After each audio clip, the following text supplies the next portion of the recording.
Mbote Banamboka, j'espère que vous allez tous bien où que vous soyez. Hier 4 décembre 2025 ont été signés les accords de Washington qui reprennent notamment l'accord de principe du 25 avril 2025 et l'accord de paix du 27 juin 2025 aussi. Donc vraiment on est dans un accord de paix entre la République démocratique du Congo et le Rwanda, mais pas que, car hier ont été aussi signés un accord de partenariat stratégique entre la République démocratique du Congo et les États-Unis d'Amérique, et notamment par le ministre de l'économie nationale, M. Mukoko Samba Daniel. Que révèlent réellement ces accords sur la République démocratique du Congo et sur les États-Unis d'Amérique? Et est-ce que ces accords sont réellement une bonne nouvelle pour le peuple congolais? Je vais essayer de livrer mon opinion à vous, mes concitoyens, et à toute personne qui pourrait tomber sur cette vidéo. Et n'hésitez pas de vous lâcher dans les commentaires, donner votre avis. Je serai toujours là pour les lire et bien entendu pour y répondre, et pourquoi pas engager un débat tout à fait respectueux entre intellectuels, histoire de développer un peu plus en détail sur le contenu de la vidéo. Déjà, ces accords, pour moi, révèlent une certaine faiblesse de la part de Kinshasa. Comme vous avez pu le voir hier, le langage corporel du président Félix Tshisekedi en dit beaucoup sur son état d'esprit en ce moment-là, car on ne va pas se mentir, le corps ne ment pas. Nous l'avons vu boudeur, il semblait ailleurs, et pour moi, ça montre vraiment que ces accords lui ont été imposés, lui ont carrément été imposés, que ce n'était vraiment pas sa volonté, qu'il n'est pas forcément à 100% d'accord avec tous les éléments repris dans cet accord. Donc, et pourquoi est-ce que le président de la République démocratique du Congo se retrouverait un peu dos au mur, forcé de signer un accord de paix avec le Rwanda dont il n'est clairement pas d'accord? La première des choses, c'est la faiblesse du régime et de l'État congolais. En fait, depuis des siècles, l'histoire nous a toujours appris que la diplomatie se renforce par les armes, que la paix se conditionne par les armes. Celui qui veut la paix prépare la guerre, dit-on. Et ça n'a jamais été aussi vrai que sur le terrain diplomatique, car en diplomatie, il n'y a pas d'amis, il n'y a que des intérêts. Chacun défend les intérêts de son peuple, de son gouvernement, de sa nation. Et c'est pourquoi, sur le terrain diplomatique, celui qui a les armes, celui qui a des leviers de pression, est celui qui extrait le plus de concessions des autres. Nous pouvons, par exemple, le voir, par exemple, avec le conflit entre l'Ukraine et la Russie. Déjà, il y a eu, par exemple, le sommet en Alaska entre le président Donald Trump et le président Vladimir Poutine. Juste avant, les jours avant le sommet de l'Alaska, le monde a vu que l'intensité des combats sur le front en Ukraine s'était intensifiée, que la Russie avait intensifié ses opérations militaires en Ukraine et essayer de grignoter un peu plus de terrain. Pourquoi cela? Parce que déjà, lorsque vous arrivez sur un terrain de négociation, vous devez vous assurer d'arriver en force. Je vous le dis encore une fois, celui qui arrive le plus en force extrait le plus de concessions de la partie adverse. Donc, arriver en force vous permet d'extraire plus de concessions et que les accords soient à votre avantage. Sauf que depuis la prise de Goma, par exemple, Bukavu, entre autres en partie, et dans l'Ituri, le M23 qui vraiment installe une certaine administration, il n'y a pas eu de réelle riposte de l'armée congolaise pour récupérer ces localités prises par les rebelles du M23. Pourquoi? Parce que la République démocratique du Congo, le gouvernement congolais se retrouve impuissant face à ces rebelles-là. Et cela les met et met le Rwanda en position de force par rapport à la République démocratique du Congo qui doit faire des concessions, notamment signer un accord de Washington avec lequel il n'est pas forcément à 100% d'accord.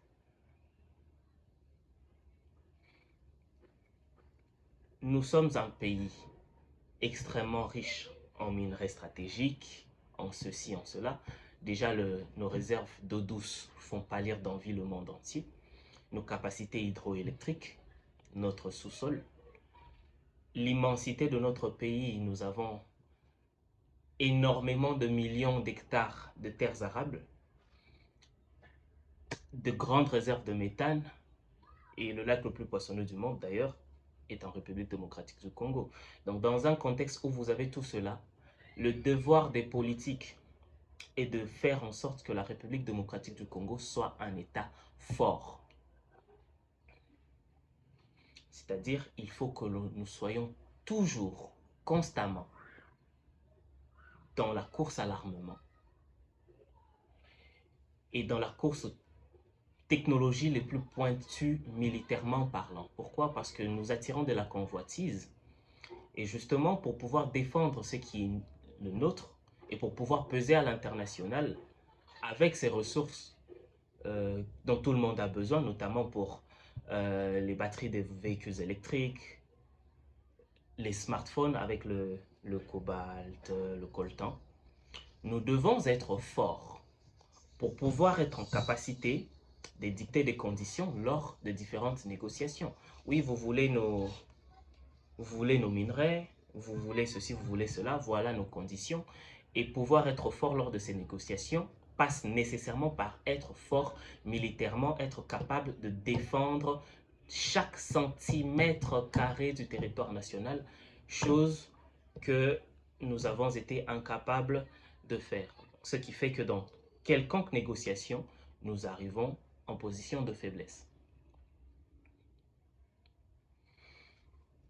Et cette faiblesse, pour les autres, c'est du pain béni. Les États-Unis d'Amérique, par exemple, en profitent. Je parle, par exemple, de l'accord de partenariat stratégique entre la République démocratique du Congo et les États-Unis d'Amérique. En fait, je pense que le président n'a pas eu de choix, que le ministre de l'économie, bien entendu, a eu l'instruction de signer parce qu'il n'y avait pas de choix. Vous ne pouvez pas dire non aux États-Unis d'Amérique parce qu'ils sont très forts. On ne demande pas forcément d'être aussi fort que les États-Unis d'Amérique, mais de montrer que vous avez une certaine capacité à contrôler votre territoire et à au moins dicter certaines conditions qui sont les vôtres lors de certaines négociations, car oui, il doit toujours avoir négociation par rapport aux minerais, par rapport à beaucoup de choses dans ce monde où il y a la mondialisation. Nous avons tout le temps besoin de ceux qu'ont les autres. La République démocratique du Congo importe beaucoup de l'extérieur, notamment les produits alimentaires.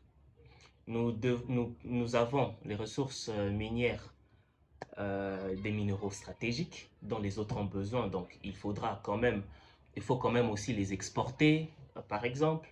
Et pour cela, pour que vous les exportiez à des prix qui sont avantageux pour vous, pour que vous puissiez les exporter selon des conditions qui vous avantagent, vous devez être fort. Et nous ne sommes pas assez forts. C'est pourquoi nous arrivons toujours en position de faiblesse lors de différentes négociations à l'international. Et voilà. Les États-Unis en profitent aujourd'hui. Ils se font... on va dire que c'est un accord de paix, mais on ne va pas se mentir, c'est aussi un très bel accord business. Les États-Unis font du business. Ils utilisent leurs leviers de pression, comme par exemple les aides qu'ils nous fournissent, la garantie d'une certaine sécurité. Ils utilisent des leviers qui sont leurs pour pouvoir nous faire plier et extraire des conditions, des concessions qui sont très lucratives pour eux. Nous n'allons pas nous mentir. L'accord stratégique RDC-USA profitera plus aux USA qu'à la République démocratique du Congo. Car les États-Unis, déjà avec ces accords, s'assurent d'avoir accès à la majeure partie des réserves mondiales, par exemple, de coltan. Le coltan qui est très nécessaire, qui est un composant majeur dans le monde de l'électronique aujourd'hui, de lithium, qui est très très stratégique, notamment pour les véhicules électriques et pour tout ce qui est batterie, voilà, pour le monde d'aujourd'hui qui est en pleine transition vers les énergies propres, les énergies renouvelables.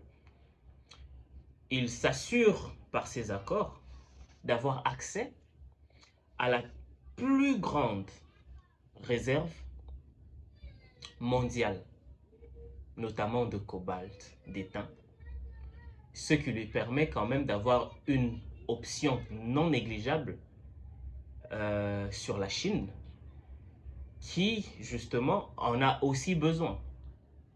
Le fait d'avoir des accords avec la République démocratique du Congo lui donne un accès privilégié à ces minerais, dont nous avons carrément la plus grande réserve, les plus grandes réserves mondiales, et donc d'évincer la Chine dans la course à l'approvisionnement à ces minerais stratégiques, chose qui donne un avantage au secteur technologique américain par rapport à la Chine. Il joue ses cartes. Nous avons vu dernièrement, il y a eu les droits de douane contre la Chine et tout.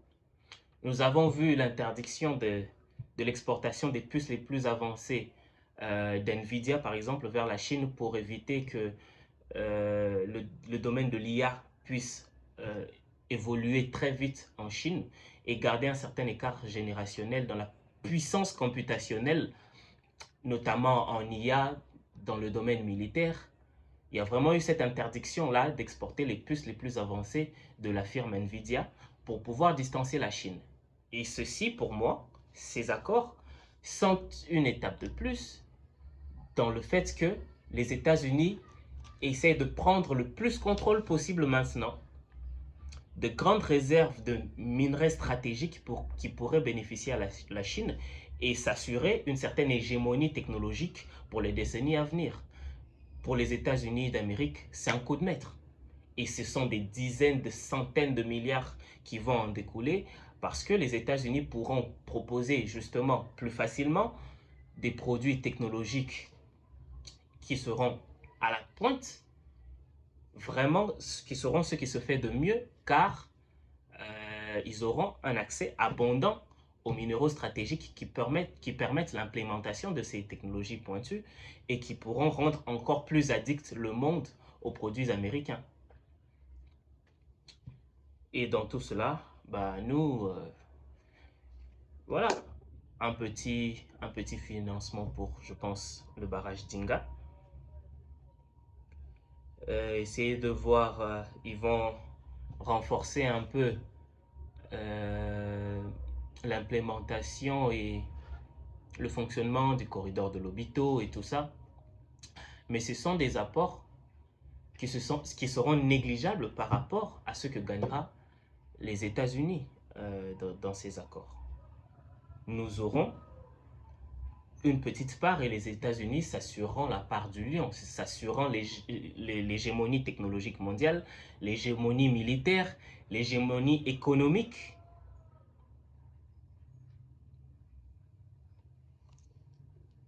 Et tout ça parce que nous ne sommes pas assez forts. Nous le disons toujours à nos dirigeants. il faut investir dans la force de la République démocratique du Congo. Le nœud du problème, ces problèmes de sécurité ne peuvent pas se régler durablement par des accords signés. Pour que la République démocratique du Congo s'assure d'une paix durable, il faut qu'elle ait une certaine projection de puissance qui puisse dissuader toute agression extérieure. Dans le monde militaire, d'ailleurs, nous parlons des États-Unis, de la France par exemple, ou de la Russie.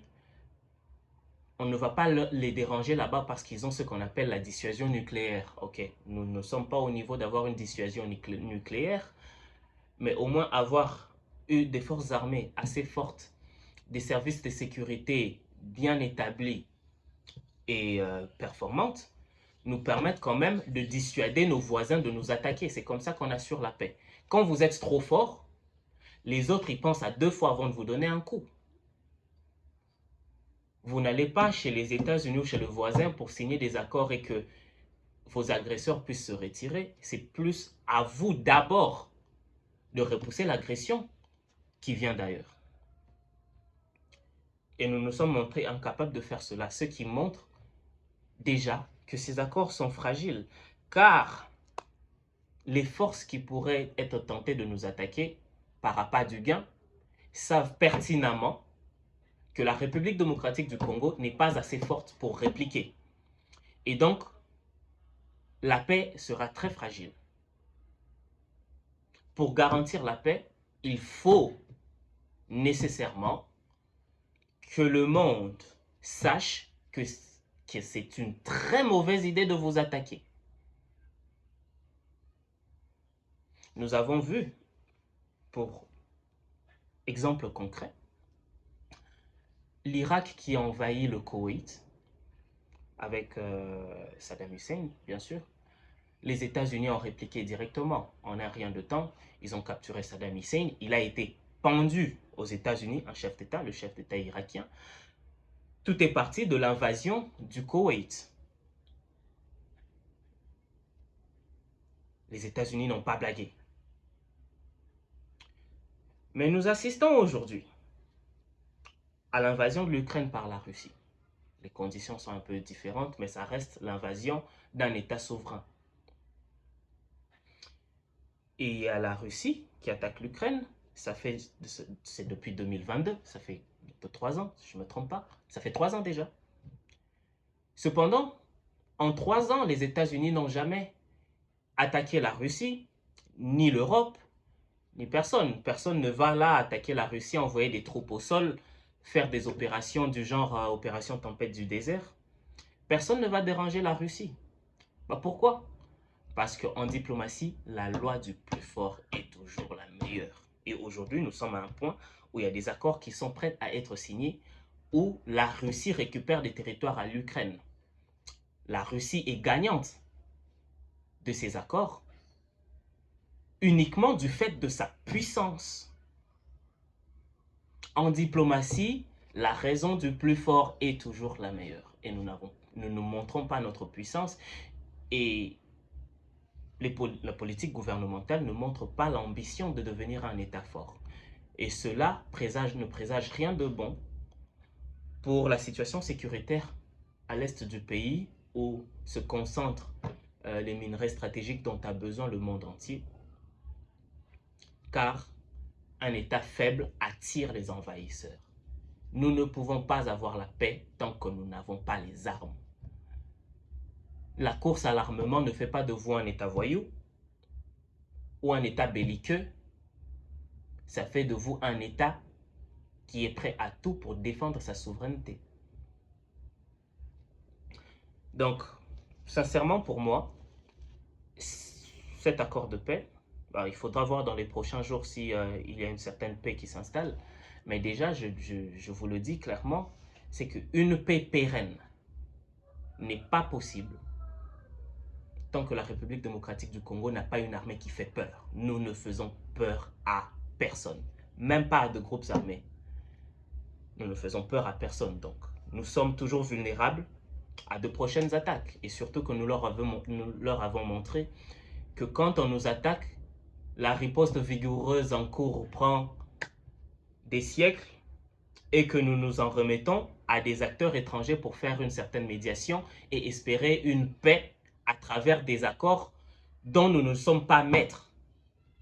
Nous avons montré au monde entier que nous sommes faibles et que nous passons par des accords pour assurer la sécurité de nos propres concitoyens sans même avoir essayé de répliquer, de récupérer les localités prises. Le monde voit. On nous prend des localités. Nous ne ripostons pas, mais nous allons chercher à l'étranger une solution que nous devons apporter nous-mêmes, déjà dans un premier temps. Récupérer ces territoires, montrer de la force sur votre propre territoire. Car la souveraineté, c'est le contrôle de vos territoires. Nous nous sommes montrés incapables de contrôler notre propre territoire. Et cela fait notre vulnérabilité future face à d'éventuels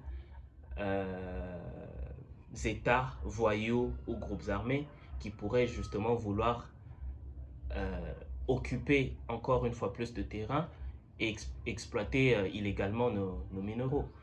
Avec cet accord, les États-Unis vont s'impliquer au maximum pour qu'il y ait une certaine paix. Cependant, nous ne serons pas responsables de cette paix. Ce sera une paix garantie par une puissance étrangère, ce qui fait de nous des vassaux.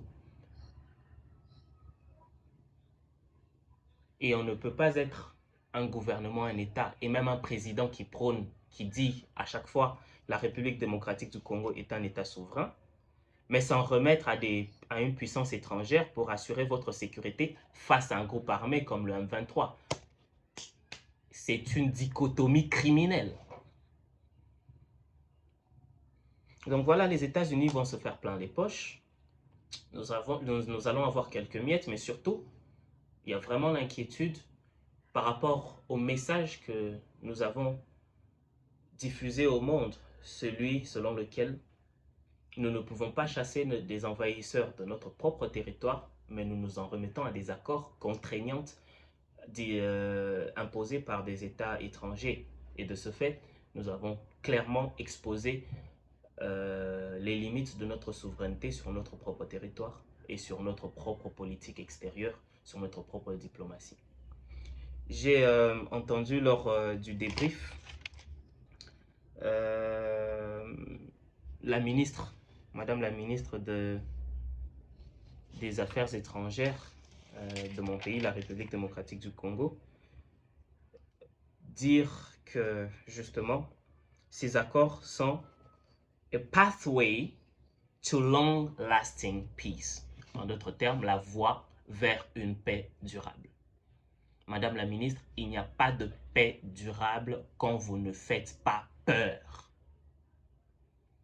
Les accords ne sont que des papiers signés. Les accords doivent être renforcés par une certaine puissance militaire, une certaine force. Si vous signez des accords et que vous n'êtes pas prêt à montrer du muscle pour faire respecter ces accords ne servent à rien. Soyez clair avec le peuple congolais, arrêtez la propagande. Il n'y a pas de paix durable sans puissance militaire. Je voulais illustrer ici avec la Russie qui envahit. L'Irak a fait pareil. Il a été frappé par les États-Unis. Saddam Hussein a été capturé et pendu aux États-Unis d'Amérique. Mais personne ne fait rien contre Poutine parce qu'ils savent. Toucher la Russie, c'est l'Armageddon. Vous touchez la Russie, vous allez être frappé durement. C'est comme ça que la Russie assure la paix sur son territoire parce que personne n'a envie de les attaquer. Au lieu de signer des accords, s'il vous plaît, construisez-nous une certaine force qui permette une certaine dissuasion des ennemis. Laissez-moi vos avis en commentaire. Vous pouvez me poser des questions. Vous pouvez notamment engager un certain débat avec moi. S'il faut faire une autre vidéo où je puisse exposer certaines choses. Laissez vos avis en commentaire. Et surtout, si vous aimez cette analyse, si vous aimez le contenu, n'hésitez pas à vous abonner, car c'est très important. Cela permet justement de vous toucher lors des prochaines vidéos et de toucher plus de personnes. J'ai hâte de voir. J'ai hâte de voir ce qui va se passer. J'ai hâte de voir. J'espère que vous aussi. Mais s'il vous plaît, peuple congolais, soyons durs envers nos dirigeants. Nous ne pouvons pas continuer à signer ces genres d'accords. Nous sommes les premiers responsables de notre propre sécurité.